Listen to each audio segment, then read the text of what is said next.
Well, it's officially been a year now since I purchased my Bambu Lab printers. Technically, I've had them for about 14 months. I have a total of 12, 11 P1Ps, one X1 carbon. I did kind of an initial review a year ago, just kind of my initial thoughts. My biggest question was, these are the new kids on the block. We don't have a lot of history to go on these machines like we do Prusa's. How are they going to hold up? My biggest fear was, maybe they perform really well out of the gate, but are they going to break after 6 months?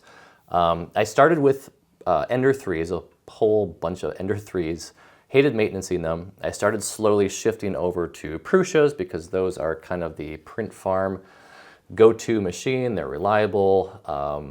That's kind of what everyone uses. And then I found out about Bambu Lab. I bought one, I was blown away, and I bought 11 more. I was like, I hope these work because I just spent a lot of money on them.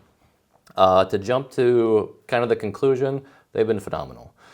They haven't been without issues completely, but they've been remarkable. I just had a busy summer last year, could not have gone through that summer without these machines whatsoever. Obviously, it seems like a lot of machines are starting to up their speed to match the Bambu Lab, so I've had it for a year. So these printers typically print, coming from my Mark III S Plus and coming from my Ender 3s, these typically print about 2 to 3 times faster than those prior printers.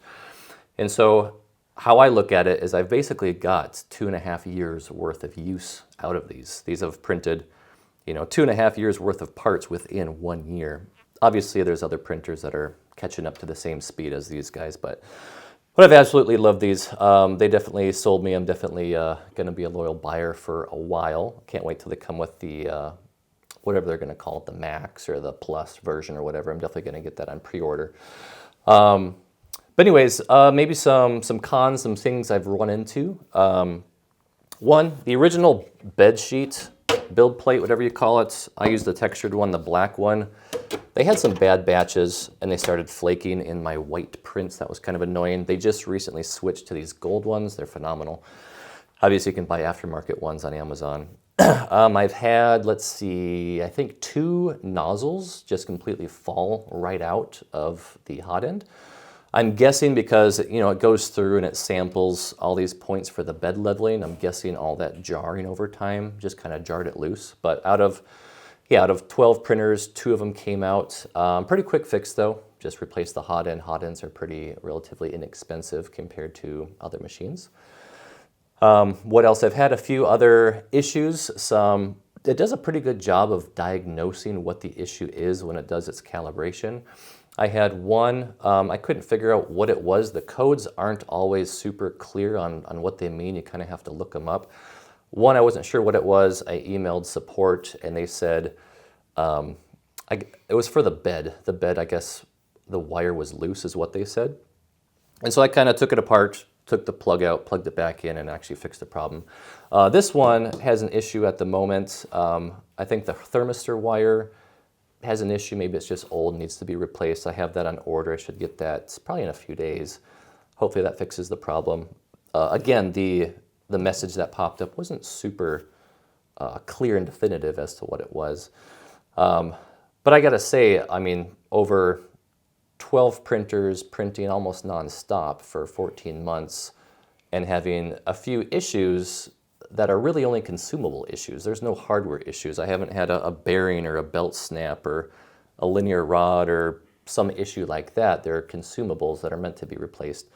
So I've been pretty dang impressed with basically their first printer to hit the market, and they're working exceptionally well. So for me, if you're watching me for the first time, you haven't been to this channel, I print like crazy.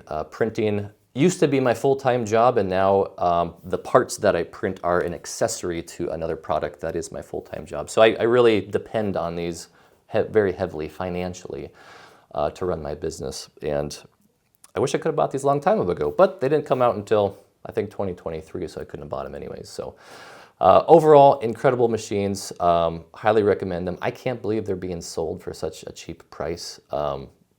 Maybe you guys won't, maybe you guys think it's an expensive price, but compared to the Mark III, what that was selling for, I'd probably pay like $1,000 for this. It's an incredible machine. I'm not getting paid by Bambu to say any of this stuff. These are just my own experiences. I'm not beholden to any person. I'm not a YouTuber. I am a business owner. I run a business. That is my full-time income, and I happen to make YouTube videos about the journey. So these are my thoughts. I hope this was helpful to you, just to kind of get a feel of their longevity. Again, running pretty much 24/7 for 14 months with really remarkable results for what I'd say. I'll probably check in again when I hit the 2-year mark, and we'll see where we're at from that. And I guess we'll see you on that video.